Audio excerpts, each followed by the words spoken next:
So good morning, everyone. Good morning. How many of you believe and know that having strong workplace relationships and client relationships improves your bottom line? Right? Okay. And how many of you would like to be able to read your clients more effectively so that you know the best way to approach them in order to influence and persuade? Okay, great. Well, then you're in the right place. Welcome to Rules of Engagement. This program is especially designed for developing and strengthening relationships, whether it's an internal relationship within your company or if you're trying to strengthen relationships with a client. Everybody should have a packet, and in your packet is a handout that we're going to be working with. If you could take that out, because that's what we're going to be looking at. The rules of engagement. This term engagement it's almost like a buzzword today in the business world. A lot of the business leaders talk about having relationships where you are engaged with your employees or you're engaged with your clients. And it's talking about the quality of the relationship that you have with your clients. When we think about engagement in the terms of in the business world, we're looking at having relationships where there's a human connection, where people are feeling that there's a genuine interest and that it's mutual. There's a commitment on both parties' parts. Not that we're just trying to get the business, but the client is also trying to support us in promoting us because of this genuine interest and shared direction that we're moving in. So we're looking at wanting to build and develop relationships where we are seeing ourselves in what we call in a we relationship with our clients versus an us and them relationship. What I'd like to do is, since I don't really get to an opportunity to get to know you except through introductions, we're going to do some quick introductions, but we're going to do it a little differently. I'm not just going to go around. What I want to start with is I want you to partner with the person next to you, and I want you to introduce yourself if you don't know each other, and I want you to share with them what piqued your interest in this topic. What is it about this topic that brought you here, and what are you hoping to get out of this program? So have just a 2-3 minute exchange, and then we'll open it up for introductions. Okay?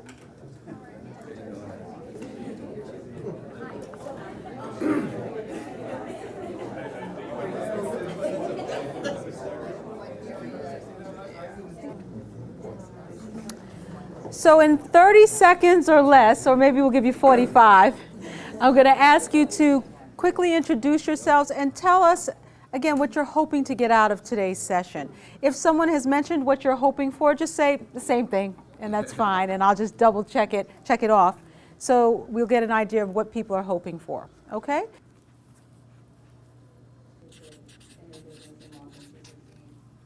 Yeah.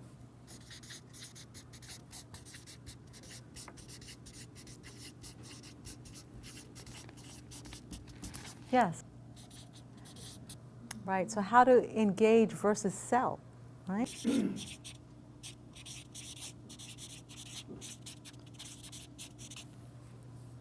It's all about building.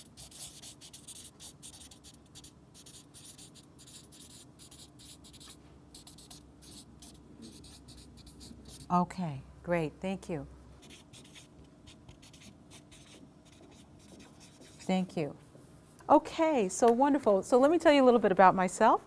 My name is Ouida, a little bit of an awkward spelling, but my name is Ouida Vendries, and I run Resolution Management.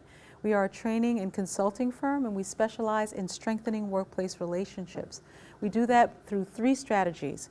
One is through training and development. We custom design training programs to meet the specific needs of our clients. So if you're having a challenge having to do with performance management or communication or team building, we come in, kind of understand more about what's going on, what needs to be addressed, and then we design programs that meet those expectations. We also do mediation, as somebody had asked about. We provide the service of mediating within companies. I'm not an attorney, but I do resolve disputes that have to do with anything from interpersonal issues or performance issues. And so we provide mediation as well as executive coaching, which is really nothing more but helping leaders to establish better relationships with their staff, helping them to understand the best way or better ways to motivate their staff, to delegate to their staff, really to get the best out of their people. So that's a little bit about what we do. And our agenda is today, if you can just take a look here on the front cover, we're going to learn about why engagement is the best competitive strategy. There are so many people that do what we do as consultants. You're not the only one. So what's differentiating you from another person that provides the exact same service and the exact same quality service? We're going to look at that. You're going to have a chance to experience DISC, the Personal Profile Preview. How many of you are familiar with DISC? Anybody familiar? Okay, one person? Okay. DISC is a model. It's not new, but it's a model that's going to help you to understand behavior, not just your behavior, but the behavior of your clients and or the colleagues that you work with. We're going to examine the engagement process. This is where you're going to learn how to people read. You're going to be able to understand a little bit about the 4 behavioral styles, and then you're going to look at, well, I know my style, but what are the styles of the people that I work with or the people that I'm trying to influence and persuade? And so you're going to be able to people read and know what those styles are. And then once you know the style of the person that you're dealing with, you can then adapt your approach. You can intentionally use certain techniques that you know will have a great impact on your relationship. And that's what we call adaptability, being able to try and use a different approach, not what you normally do, but a different approach because you know that it will allow you to influence and persuade. That's where we're going today. How does that sound? Yes? Okay, great.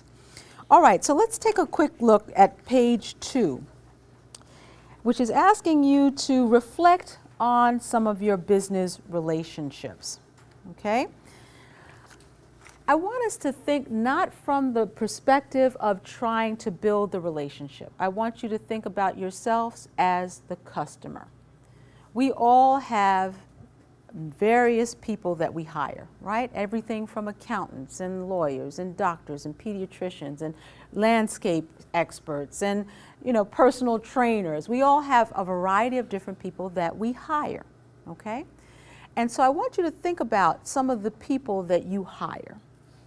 And what for you differentiates the relationship? If you were to think about the relationships that you have with people that you have been with for years, and I want to exclude doctors because doctors are, I don't want to exclude them, but I want to say that doctors sometimes is because there's a comfort level there and that's your doctor. But think about some of the other service orientation businesses that you work with. What are some of the differentiators for you which would have you consider them an engaged relationship, having an engaged relationship with those particular vendors or, you know, people who provide service to you? As we look at this concept of we, okay, and a we means that you're in an engaged relationship.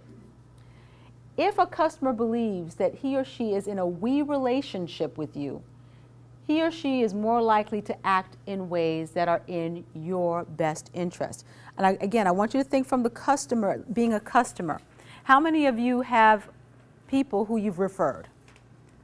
All right, we all have people that we have referred. Why do you refer them? Trust. Good service. Good communication. And so when you think about how you feel about the relationships that you have, which ones are the ones that you feel particularly strongly about? Who do you refer and why? It often stems from the relationship. Because even though someone might have a better price, you would prefer, because your reputation is at stake, right? When you refer someone, you want to know that they're going to do a good job. And so it's likely that you would refer someone who you have a relationship with because there's a level of trust and there's a level of confidence that you have in the service that they provide versus price. Okay? So there's a very, very important distinction there in terms of why people feel a willingness to refer. And as a business owner, those of you who are, you know it's much easier for you to gain business from someone who knows you, someone who's worked with you, rather than trying to market to a new client. So we want to make sure that our current customers are satisfied, beyond satisfied, with not just our service, but with the relationship that we have with them, right? So there's a study that was done with 550 business owners. And that's on the next page, if I could bring your attention to that. Oops. And I want you to, there are 3 of the survey questions that are there. And I want you to predict what you think the percentages are for each one of those questions. Each question totals 100%. So just right now, guess for yourself what you think those percentages are for those 3 survey questions, and then we'll talk about it.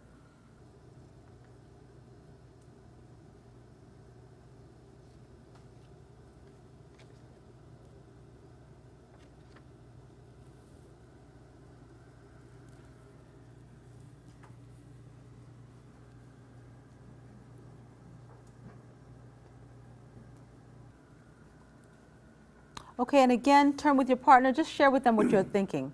Share with them the percentages that you wrote.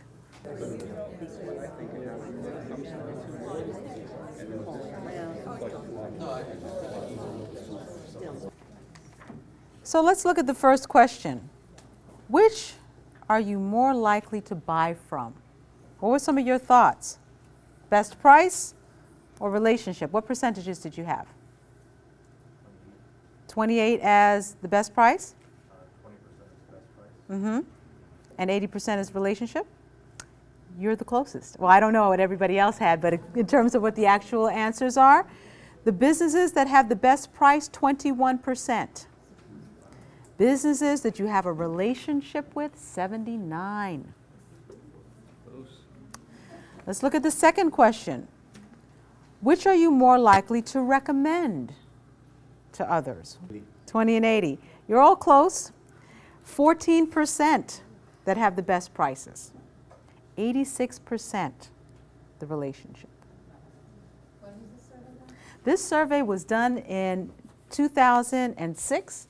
It actually comes from this book. That's not indicative of today's market, though. That's exactly what I was sharing with. Well, Yeah, that's what I was just sharing with Edison. Is that today, because of the economy. because of the economy, everybody's looking at the bottom line. I did 60/40, best price, the relationship has some effect, but it's definitely about price right now. Yeah. Hey, yeah, but you know what? I still believe that relationship, if there is a deciding factor, relationship will supersede price. It's true, but I don't think there's that much. Maybe not quite as, not in, yeah, 2006 is when this was actually, this study was done. And then the third question, do you think that you have a relationship with most of the business that you buy from? What did you all think on that? 70-30? Actually, 38% said yes. 38% said yes, and 62% said no. So it's interesting, we're seeing clearly that a priority is that people want to have relationship. They want to have relationship with the people that provide them service and or products. However, most respondents report that they don't feel that they have a relationship. Are you seeing how having the relationship is the competitive advantage? There was a question? Well, I just wonder if you're asking the right or wrong question. I remember some beer thing, they went around and asked people whether you drank dark beer or light beer, and the percentage said everybody drank dark beer, when the sales said they all drank light beer. And the question is that you're a sophisticated person, where you're responsive and sensitive, and so you say, oh, relationships are so important. I wonder if there's a little of that going on when I look at these numbers, 21, 79, when the facts say, 40, 60. It's a good comment. Makes me skeptical. Yeah, yeah. But I think that we all know, and again, that's why I wanted you to think about from your own perspective as a someone who uses a variety of different services in your life. Who do you feel more connected to? Who do you feel a willingness to support and provide referrals to? It tends to be the people that you have a relationship with. I know for myself personally, I have paid a higher price with clients. Let's look at some of these us and them and we relationships. When you have a we relationship and you call a client, they'll take your call. More than likely, they'll take your call. If you have an us and them relationship and they see you as the vendor, they might take a message. If you're trying to have a meeting with a potential client, or even internally, if they feel that it's us and them, they're likely to be reluctant to commit to the meeting. In a we relationship, they'll take that meeting without hesitation. If you have to increase your prices, in a we relationship, they're more likely to assume that the increase is warranted. In an us and them relationship, they're more likely to try and find out who else has that same product. As it comes to referrals, they may refer you, but there's a caveat. You know, she was really good, but. When you have a we relationship, an engaged relationship, they're going to refer you enthusiastically. And again, if your boss were to come to you and say, you know, why are you working with XYZ service or company or product? You're likely to say, okay, I'll get some competitive bids. Versus a we relationship where you're engaged, you defend. You say, no, but she's really good. I need her. You know, her product might be a little bit high, but she adds value by, you know, providing an additional time on the phone or coaching or whatever it is. So I'm just trying to kind of frame what we're going to talk about.